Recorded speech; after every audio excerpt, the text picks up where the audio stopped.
ഇന്ന് റിട്ടയർമെന്റിന്റെ ഞാൻ പല സ്കൂളിലും പോയാൽ യാത്രയപ്പ് സമ്മേളനത്തിൽ പങ്കെടുക്കുമ്പോൾ റിട്ടയർ ആകാൻ പോകുന്ന മാഷും ടീച്ചർ ഏതാന്ന് ചോദിക്കുമ്പോൾ ഞാനാന്ന് പറയുമ്പോൾ അത്ഭുതപ്പെടും. കാരണം ഞാൻ വെറുതെ മൈക്കിൽ തന്നെ പറയാറുണ്ട്, ഇവരൊന്നും റിട്ടയർ ആകാൻ പോകുന്നതെന്ന് തോന്നുന്നില്ല. ഇവർ വെറുതെ തമാശക്ക് ജസ്റ്റ് ഒന്ന് മാട്രിമോണിയലിൽ കൊടുത്തെങ്കിൽ 100 കണക്കിന് പ്രപ്പോസൽ കിട്ടും. അത്രയും യുവത്വമാണ്.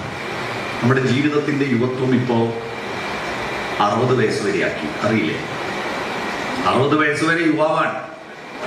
60-ഉം 70-നും ഇടയിലാണ് മധ്യവയസ്സ്. 70-ന് ശേഷം മാത്രമാണ് വാർദ്ധക്യം. അതുകൊണ്ട് ധൈര്യത്തിൽ മുന്നോട്ട് പോവാം. നമ്മുടെ വാർദ്ധക്യം എന്ന് പറയുന്നത് യഥാർത്ഥത്തിൽ ആ വാക്കിന്റെ അർത്ഥമനുസരിച്ച് ആരും ഉൾക്കൊള്ളാറില്ല. വാർദ്ധക്യം എന്ന് പറഞ്ഞാൽ വർദ്ധമാനമായ അവസ്ഥ എന്നാണ്. എന്താ വർദ്ധമാനമായ അവസ്ഥ? പ്രായം മാത്രമല്ല വർദ്ധിക്കുന്നത്. വൃദ്ധന്മാർ 5 വിധമുണ്ട്. ധനവൃദ്ധൻ, കുലവൃദ്ധൻ, വിദ്യാവൃദ്ധൻ, ജ്ഞാനവൃദ്ധൻ, വയോവൃദ്ധൻ. ധനവൃദ്ധി എന്ന് പറഞ്ഞാൽ അഭിവൃദ്ധി. പൈസ ഉണ്ടാക്കിയവൻ ധനവൃദ്ധനാണ്. കുലവൃദ്ധൻ, മക്കളും മക്കളാൽ ഒരുപാട് ഉണ്ടാക്കിയവര് കുലവൃദ്ധന്മാരാണ്. വിദ്യാവൃദ്ധൻ, അറിവ് നേടിയവർ വിദ്യാവൃദ്ധനാണ്. ജ്ഞാനവൃദ്ധൻ, പഠനമൊന്നും കൂടുതൽ ഉണ്ടാവില്ല, പക്ഷെ സ്വന്തമായ ഫിലോസഫി ഉണ്ടാക്കിയവരായിരിക്കും. ജീവിതത്തെ പറ്റിയിട്ട് നല്ല ഫിലോസഫി ഉണ്ടാവും. അവർ ജ്ഞാനവൃദ്ധന്മാരാണ്.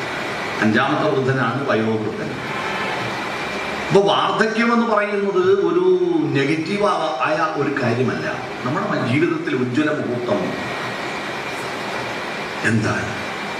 ജീവിതത്തിൻ്റെ ഏറ്റവും മനോഹരമായ മുഹൂർത്തങ്ങളെ അറിയുകയും അനുഭൂതി കൊടുക്കുകയും ചെയ്യുമ്പോഴാണ്. നമുക്കങ്ങനെയുള്ള മുഹൂർത്തങ്ങൾ ഓർമ്മിക്കണം. അറിവാൻ നരച്ചവ. നരയെന്ന് പറയുന്നത് വെള്ള സോക്സിട്ട കുടിനാടുകളാണ് ഇപ്പോൾ എല്ലായിടത്തും അല്ലേ? എൻ്റെ ഗവൺമെന്റ് കോളേജിൽ എന്നെ പഠിപ്പിച്ച കൽപ്പറ്റ നാരായണ മാഷയുടെ ഒരു ലേഖനത്തിന്റെ പേരാണ് വെള്ള സോക്സിട്ട മുടിനാടുകൾ എന്ന് പറഞ്ഞാൽ മുടി കർപ്പിച്ചാലും മുളച്ചു വരുമ്പോൾ വെളുപ്പിക്കില്ല വരും. അപ്പോ വെളുത്ത സോക്സിട്ട മുടിനാട് എന്ന് പറഞ്ഞാൽ വാർദ്ധക്യം വൃദ്ധനാവാൻ ആർക്കും ഇഷ്ടമല്ല എന്നാണ്. എന്തിനാണ് വൃദ്ധനാവുന്നത്? വൃദ്ധനാവേണ്ടതില്ല. മരിക്കുന്നത് വരെ യുവാവാവണം.